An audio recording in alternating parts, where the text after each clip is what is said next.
वित्तीय विवरणों में दिए गए विभिन्न सम्मानकों को विश्लेषण हेतु काम लेने के लिए उन सम्मानकों को सापेक्ष माप में बदला जाता है, और सापेक्ष माप में बदलने की एक तकनीक है अनुपात विश्लेषण, जिसके बारे में हम हमारे पहले के लेक्चर्स में बात कर चुके हैं। और विभिन्न प्रकार के होते हैं, उनका वर्गीकरण अनेक आधारों पर किया जाता है। लाभदायकता अनुपात, क्रियाशीलता अनुपात, तरलता अनुपात, शोधन क्षमता अनुपात, विनियोगकर्ता अनुपात एवं अन्य अनुपात। इनमें हमने लाभदायकता अनुपात और क्रियाशीलता अनुपात के बारे में हमारे पहले के लेक्चर्स में चर्चा की थी। आज हम तरलता अनुपात के बारे में बात कर रहे हैं। तरलता अनुपात का मतलब अल्पकालीन शोधन क्षमता से आशय संस्था द्वारा अपने अल्पकालीन दायित्वों को यथासंभव भुगतान करने की क्षमता से होता है। किसी भी संस्था की तरलता का मापन करने के लिए जिन अनुपातों का प्रयोग किया जाता है वो इस प्रकार है। सबसे पहले हम बात कर रहे हैं चालू अनुपात या करंट रेशियो के बारे में। चालू अनुपात वित्तीय विश्लेषण का सबसे पुराना अनुपात है। व्यापारिक बैंक द्वारा इनका उपयोग बहुत प्रारंभ से किया जा रहा है। यह अनुपात चालू संपत्तियों तथा चालू दायित्वों के संबंध को व्यक्त करता है। इस अनुपात की गणना इस सूत्र द्वारा की जाती है, current ratio is equal to current assets upon current liabilities. Current assets का अभिप्राय वस्तुतः उन संपत्तियों से होता है जिन्हें नकदी में परिणत करने में के उद्देश्य से रखा जाता है, जिन्हें 12 महीने की अवधि अथवा ऑपरेटिंग साइकिल अवधि दोनों में से जो भी अधिक हो उसमें नकदी में परिणत कर दिया जाता है। तो, चालू संपत्तियों के अंतर्गत cash, bank, inventory, marketable securities, bills receivables, debtors, prepaid expenses इत्यादि शामिल होते हैं। इसी प्रकार चालू दायित्वों का आशय उन दायित्वों से है जिनका भुगतान 12 महीने की अवधि अथवा क्रियाशील चक्र की अवधि दोनों में से जो अधिक हो उसमें मैच्योर हो जाए या परिपक्व हो जाए। सामान्यतया इसमें sundry creditors, bills payable, expenses, provisions इत्यादि को इसके अंतर्गत शामिल किया जाता है। अनुपात का प्रमाप, सामान्यतः यह देखा जाता है कि एक मजबूत संस्था में प्रत्येक 1 रुपए के चालू दायित्व के बदले में 2 रुपए की चालू संपत्तियां होनी चाहिए, यानी अनुपात का प्रमाप 2 होना चाहिए। यानी कंपनी के पास चालू संपत्तियों की मात्रा चालू दायित्वों के 2 गुनी होनी चाहिए, ताकि आवश्यकता पड़ने पर समस्त दायित्वों का भुगतान करने के उपरांत भी कंपनी के पास कार्यशील पूंजी शेष रहे। दूसरा अनुपात तरलता अनुपात में हम बात कर रहे हैं त्वरित अनुपात या क्विक रेशो। त्वरित अनुपात को तरल अनुपात या लिक्विड रेशो या एसिड टेस्ट रेशो के नाम से भी जाना जाता है। इस अनुपात के आधार पर यह मूल्यांकन किया जाता है कि यदि किसी संस्था को तुरंत ही अपने समस्त चालू दायित्वों का भुगतान करना पड़े तो क्या वह संस्था इस दृष्टि से तरलता प्राप्त किए हुए है अथवा नहीं। इस अनुपात की गणना इस मान्यता पर आधारित होती है कि संस्था अपने समस्त चालू दायित्वों का तुरंत अथवा अत्यधिक अल्प समय में भुगतान करने में सक्षम है अथवा नहीं। इसको सूत्र के रूप में कहें तो quick ratio is equal to quick assets upon quick liabilities से होता है। प्राय यह माना जाता है कि क्विक एसेट्स का मतलब current assets minus inventories plus prepaid expenses and quick liabilities minus current liabilities minus bank overdraft से है। इस अनुपात के लिए प्राय ये माना जाता है कि एक संस्था की त्वरित संपत्तियां चालू दायित्वों के बराबर होनी चाहिए, अर्थात यह अनुपात 1:1 के बराबर होता है, यानी इस अनुपात का प्रमाप 1 के बराबर होता है। सुपर त्वरित अनुपात या सुपर क्विक रेशो, तरलता के उत्कृष्ट माप के लिए सुपर त्वरित अनुपात का आकलन किया जाता है।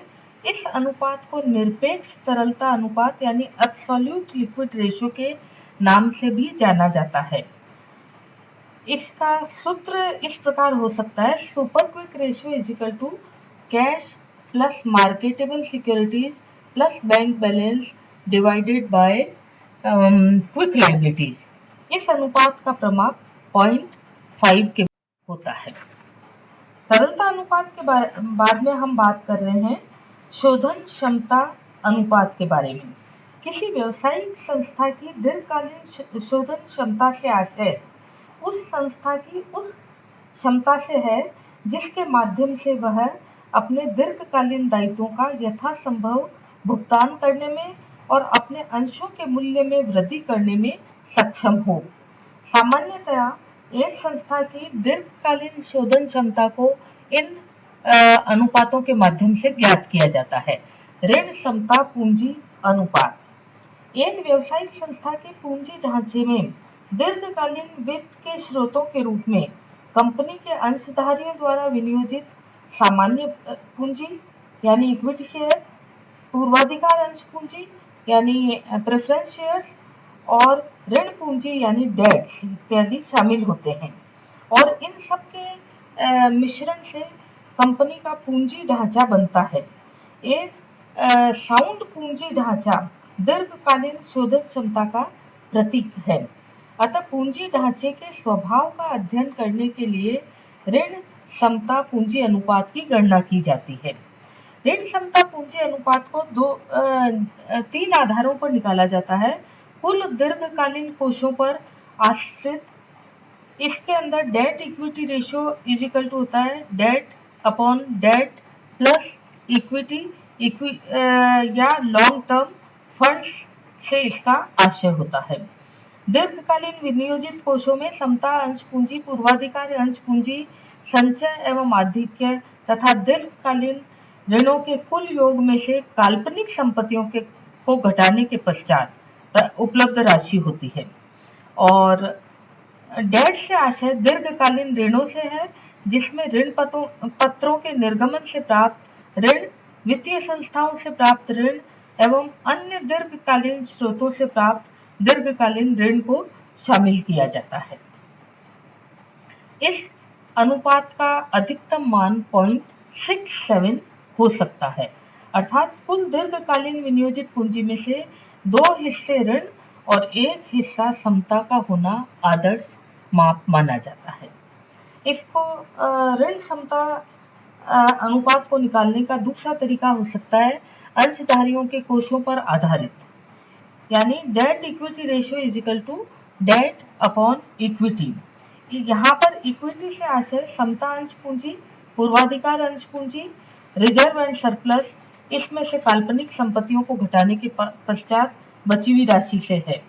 और इसका आदर्श माप 2:1 है। इस अनुपात का अधिक होना जोखिम की अधिकता का प्रतीक है और कम होना दीर्घकालीन लेनदारों के लिए एक अच्छी बात हो सकती है, किंतु इस बात का प्रतीक होगा कि संस्था पर्याप्त मात्रा में ऋण सुविधाओं का उपयोग नहीं कर रही है। इसका तीसरा आधार आंतरिक समता के आधार पर, जिसमें debt equity ratio is equal to external equities upon internal equities से होता है और ऋण समता अनुपात की गणना के लिए आदर्श माप 1:1 का माना जाता है। दूसरा शोधन क्षमता को नापने का अनुपात है ऋण सेवा फेरा अनुपात या डेट सर्विस कवरेज रेशियो। यह अनुपात ऋणों की सेवा करने की क्षमता को मापता है। यह अनुपात इस बात को व्यक्त करता है कि क्या संस्था की आय, मूलधन एवं ब्याज का भुगतान यथाविधि कर पाएगी अथवा नहीं। यानी यह अनुपात ऋण क्षमता का अनुपात का पूरक है।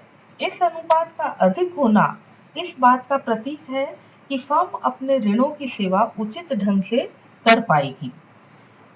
इसका निकालने का सूत्र है annual cash flow before interest and tax divided by interest plus principal payment installment upon 1 minus tax rate. क्षमता निकालने का तीसरा अनुपात है स्थायी संपत्ति अनुपात। इस अनुपात की गणना इस आधार पर की जाती है कि स्थायी संपत्तियों का वित्तीय प्रबंध किस सीमा तक स्थायी वित्तीय स्रोतों से किया गया है। यदि यह अनुपात 1 से अधिक होता है तो इस बात का प्रतीक है कि संभवतः स्थायी संपत्ति का वित्तीय प्रबंध अल्पकालीन साधनों से किया जा रहा है। इसके विपरीत यह अनुपात 1 से कम है तो यह संभव है कि संस्था ने स्थायी वित्तीय स्रोतों को अल्पकालीन संपत्तियों के प्रबंधन में यूज कर रखा है। इसका सूत्र fixed assets ratio is equal to net fixed assets upon long term funds employed से होता है। इस बात का ध्यान रखा जाए कि इस अनुपात का 1 से कम होना स्वाभाविक है और इस आधार पर इसका आदर्श माप 0.67 माना जाता है। शोधन क्षमता नापने के लिए चौथा अनुपात है स्वामित्व अनुपात या proprietary ratio. Proprietary ratio is equal to proprietors fund upon total tangible assets. यहाँ स्वामित्व कोष से आशय समता अंश पूंजी, पूर्वाधिकारी अंश पूंजी, संचय एवं आधिक्य की कुल राशि से है जिसमें से काल्पनिक संपत्तियां घटा दी जाती है। यह अनुपात जितना अधिक होगा इस बात का प्रतीक होगा कि संस्था बाह्य स्रोतों पर निर्भर है तथा ऋणदाताओं के हित सुरक्षित है। इसके लिए हम दो प्रकार के और अनुपात ज्ञात कर सकते हैं। स्थायी संपत्ति से स्वामित्व कोष अनुपात जो कि net fixed assets upon proprietors fund से निकाला जाता है। इसी तरीके से चालू संपत्तियों से स्वामित्व कोष अनुपात that is current assets upon proprietor fund से होता है। क्षमता के लिए हम और जो रेशो निकालते हैं वह है गियरिंग रेशो। गियरिंग का अभिप्राय कुल दीर्घकालीन नियोजित कोषों में स्थिर आय वाले कोषों के अनुपात से है। स्थिर आय वाले कोष में डिबेंचर्स और प्रेफरेंस शेयर्स को शामिल किया जाता है। इसको लिवरेज रेशो भी कहते हैं। इसका फॉर्मूला है fixed interest and fixed dividend bearing securities divided by total long term funds employed.